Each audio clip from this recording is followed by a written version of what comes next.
बिस्मिल्लाहिर्रहमानिर्रहीम। अस्सलाम वालेकुम नाज़रीन, मैं हूं मोहम्मद मार। आप देख रहे हैं मेरा यूट्यूब चैनल। आपको अपने चैनल नौरी पाकिस्तान में खुशामदीद कहते हैं।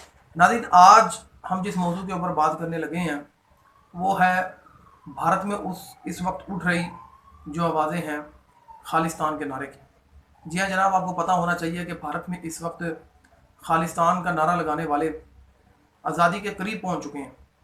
लाल किले के ऊपर कब्जा हो चुका है। 26 जनवरी जो कि भारत का योम जमहूरिया के तौर पर मनाया जाता है, हुआ ये है कि नरेंद्र मोदी ने 11 बजे अपनी तकरीब को अख्ताम करके वो तो वहाँ से चले गए हैं, मगर जो सिख कम्युनिटी है उन्होंने किसी न किसी तरीके के साथ वो लाल किले के अंदर दाखिल होने में कामयाब हो गए हैं।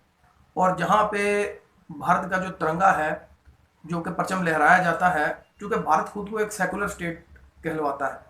दुनिया में भारत एक डेमोक्रेटिक स्टेट के अलावा सेकुलर स्टेट भी कहलाता है अपने आप को, कि जिसमें मुख्तलिफ़ किस्म की जो अकलीतें हैं, जैसे मुस्लिम्स की अकलीत है उसके अंदर, और क्रिश्चियन भी हैं और सिख भी हैं। मगर ये बात हर किसी को मालूम है कि भारत एक सेकुलर स्टेट नहीं बल्कि एक हिंदू स्टेट है। और इस वक्त जो सिखों के साथ किया जा रहा है, किस तरीके के साथ सिखों के जो हकूक़ को कुचलने की बातें की जा रही हैं, किस तरीके के साथ उनके खिलाफ जो एक्ट कानून के अंदर अमेंडमेंट करके उनके खिलाफ लाए गए हैं, वो बेसिकली ना कि खालिस्तान की तरफ खुद ब खुद सिखों को लेकर जा रहे हैं, बल्कि सिखों के हाथ उतने ही मजबूत कर रहे हैं। जी हाँ नाज़रीन, 26 जनवरी को ये सारा मामला उस वक्त हुआ है। लाखों की तादाद में लोग जो हैं वो किसान मशरक़ी पंजाब से जो है वो दिल्ली की तरफ रवाना है कि किसी ना किसी तरीके के साथ दिल्ली का जो लाल किला उसके ऊपर कब्जा किया जाए, और इसमें वो कामयाब भी हो गए हैं। भारत की जो लॉ इन्फोर्समेंट एजेंसीज हैं, जिनके अंदर उनकी आर्मी शामिल है, जिनके अंदर उनके पुलिस के इदारे शामिल हैं, उनको बदतरीन और इबरतनाक किस्म की जो है वो सिखों के हाथों जो है वो मार पड़ी है। जिसमें आप देख सकते हैं ये मेरे पीछे के किस तरीके के साथ जो है वो भारत में फ़ौज को और भारत की जो पुलिस है उसको मार पड़ रही है सिखों के हाथों। ये 2 लाख के करीब जो है सिख इस वक्त जो है वो मंजरेआम पे आए हैं, और उन्होंने जो है वो लाल किले के ऊपर कब्जा किया और तिरंगा का परचम जो है उसको हटाकर खालिस्तान का झंडा उन्होंने लहराया। ये बेसिकली सिखों के जो जज्बात को मजरूह करने की कोशिश है। नरेंद्र मोदी जो कि ये भारत के अंदर वो मुख्तलिफ़ किस्म की जो अकलीतें की जमातें हैं, अकलीतों के लोग हैं, उनके हकूक़ को सलब करने में बड़ा जो है वो नाम रखते हैं। और दूसरी तरफ ये आपको पता होना चाहिए कि सिखों की ये जो एहतजाज के दौरान सबसे ज़्यादा भारत में इस वक्त जो एहतजाज नज़र आया है वो सिखों का है कि लाखों की तादाद में सिख जो है वो दिल्ली के बॉर्डर के ऊपर जमा है, लाल किले के ऊपर उनका कब्जा है, और तकरीबन लाखों जो ट्रैक्टर है वो दिल्ली में जो है वो भारत की आर्मी के ख़िलाफ़ और भारत की पुलिस के ख़िलाफ़ जो है वो इस्तेमाल किया गया। आप देख सकते हैं कि भारत की पुलिस को और भारत की जो आर्मी है उसको जो है वो सिखों के हाथों, जो कि एक सिविलियंस है, उनके हाथों जो है वो मार पड़ी है। तो ये इस किस्म के जो काम जब नरेंद्र मोदी की हुकूमत करती है, तो ज़ाहिर बात है कि लोग जब अपने हकूक़ के लिए निकलते हैं तो अपने हकूक़ को किसी न किसी तरीके के साथ वो मनवा सकते हैं। तो इस वक्त वो किसान जो कि ज़मीन के सीने को चीर कर अपना रिस्क तलाश करते हैं, तो नरेंद्र मोदी ने उनके ऊपर हाथ डाला है। अब वो अपने हकूक़ के लिए और अपनी जो स्टैंडर्ड ऑफ लाइफ है उसके लिए कुछ भी कर सकते हैं। तो मैं समझता हूँ कि नरेंद्र मोदी की हुकूमत इस वक्त नज़र नहीं आ रही, और ये नाम नहाद नरेंद्र मोदी जो है ये अब ऐसा लग रहा है कि भारत के अंदर ही नहीं मौजूद, बल्कि नरेंद्र मोदी का नामो निशान भी नज़र नहीं आ रहा।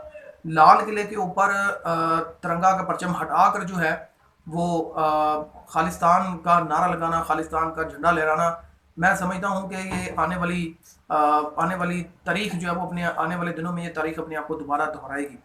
और आप देखेंगे कि खालिस्तान भी बनेगा, और आप देखेंगे कश्मीर के लोग भी आज़ाद होंगे, क्योंकि उनका सारे का सारा जो मलबा है अब वो नरेंद्र मोदी और उसके इत्तेहादी पाकिस्तान के ऊपर डाल रहे हैं कि पाकिस्तान के लोग और पाकिस्तान के जो मुख्तलिफ़ किस्म के लोग हैं वो ये सिखों को इस चीज़ के ऊपर उकसा रहे हैं कि वो भारत के दिल्ली के ऊपर कब्ज़ा करें, लाल किले के ऊपर कब्ज़ा करें, मगर ऐसा बिल्कुल नहीं है।